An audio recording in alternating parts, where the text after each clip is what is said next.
कहा जाता है कि एक बाप और बेटे का रिश्ता बहुत पवित्र होता है। माँ के बाद अगर किसी को पूजा जाता है तो वह होता है पिता।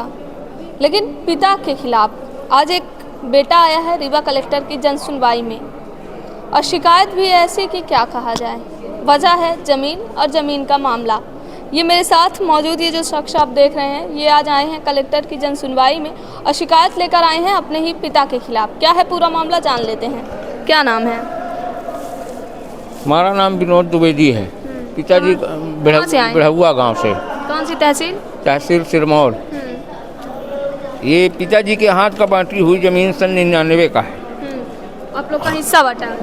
हाँ। पिताजी हिस्सा बांट करके जो संपत्ति हमें दिए हैं वो संपत्ति छोड़ा रहे हैं। क्यों? वो एक लड़के को देना चाहते हैं जिसके तरफ है, ना तो ये नामांतरण करवा रहे हैं और जो दिए हैं उसको भी वापस ले रहे हैं। मेरे पिताजी यही हाल अपने भाई के साथ किए हैं, वही गति मेरे साथ कर रहे हैं। मैं कहाँ जाऊँ? कितने भाई हैं आप? मैं 3 भाई हूँ। 3 भाई हैं जी। तो 2 लोगों के साथ हैं पिताजी? एक के साथ है, एक के साथ 1 इंच उसके साथ नामांतरण नहीं करवाए, उसकी शादी नहीं हुई है, जिसका नाम कमलेश द्विवेदी है। और मनोज के साथ हैं माझिल वाले के, उसी के पूरा ये देना चाहते हैं। जो ज़मीन अपने हिस्से में लिए थे वो भी उनके नामांतरण करवा दिए हैं, उसकी औरत के नाम और वो मनोज के नाम। और जो मेरी ज़मीन है वो भी करवाना चाहते। तो मैं तो ज़मीन तो आपके नाम होगी ना? नहीं, ज़मीन कुछ है मेरी, कुछ है अभी उन्हीं के पास है। हाँ। जो हमारा हिस्सा है तो मैं न्यायालय में सिरमौर में मजिस्ट्रेट साहब के न्यायालय में लगा दिया हूँ। तो वो चोरी छिपे से पटवारी को और सबसे आवेदन करवा के वसीहन नामा मनोज के लड़के से करवा रहे हैं, लेकिन नहीं हो पाया है। अब मेरे हिस्से का आम का पेड़ सूख गया है, वो कटवा रहे हैं। तो मैं रोक लगाया, थाने में वो FIR किए, हमारे पूरे घर वालों के नाम, मैं भी किया। अब पुलिस कोई इसमें सुनवाई नहीं दे रही है। तो मैं आया था जन सुनवाई में।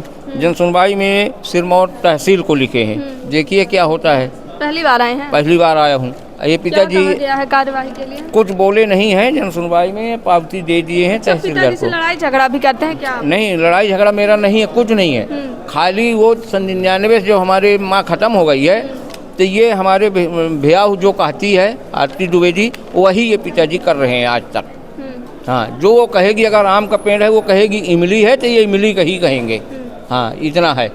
आपके बच्चों को तो परेशान नहीं करते? सबको करते हैं परेशान। आज दिन मैं मई से घर में बैठा हूँ, मजदूर आदमी बाहर कमाता था, मई से घर में बैठा हूँ। यही तक कर, जाए बीवी को मारेंगे, जाए बच्चे को मारेंगे। ससुर? यही पिताजी और भाई मनोज द्विवेदी, यही सब ये अर्जी पूर्व देते हैं IG साहब, DIG साहब को, और थाने में दबाव डलवाते हैं। रामरुद्र द्विवेदी पिताजी हमारे, और मनोज लाठी चलाता है भाई हमारा, यही इनका काम है। रेवड़ी गरी दे करके अधिकारियों से थाने में दबाव डलवा देते हैं। पुलिस के पास? नहीं, मैं गया, लेकिन अभी वहाँ कोई सुनवाई नहीं हुई है। क्या कहा जाता है?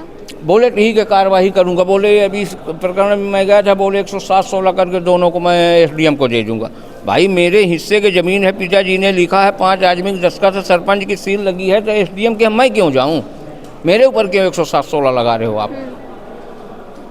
ठीक है। तो ये बेटे हैं, पिता कह रहे हैं कि इनके पिता द्वारा खुद लिखा गया, बाकायदे 5 लोगों की साइन की गई, प्रूफ दिया गया कि ये इनकी ज़मीन है, इनका हिस्सा है, इनकी चीज़ें हैं। लेकिन 1999 के बाद वो पलट गए, ऐसा? कब से विवाद चल रहा है? ये विवाद अभी 10 दिन हुआ। 10 दिन से? मतलब विवाद तो सन 99 से ही चल रहा है, लेकिन ये आमा का जो प्रकरण है, जो मेरे हिस्से काट रहे हैं, अभी 1 हफ्ता से शुरू हुआ है। अच्छा जी हाँ। ठीक है, तो देखते हैं। इनका ज़मीनी विवाद के साथ आम के पेड़ कटने को लेकर भी विवाद है, और खुद आरोप लगा रहे हैं ये अपने पिता के ऊपर है कि पिताजी मेरी ज़मीन हड़पना चाहते हैं, जिसे उन्होंने खुद दिया था, अब मेरी ही ज़मीन को अब मेरे भाई को देना चाहते हैं। फिलहाल देखते हैं कि रीवा कलेक्टर की जनसुनवाई में क्या कुछ कार्यवाही की जाती है। वीडियो जर्नलिस्ट नीरज के साथ सोनाली दुबे की रिपोर्ट।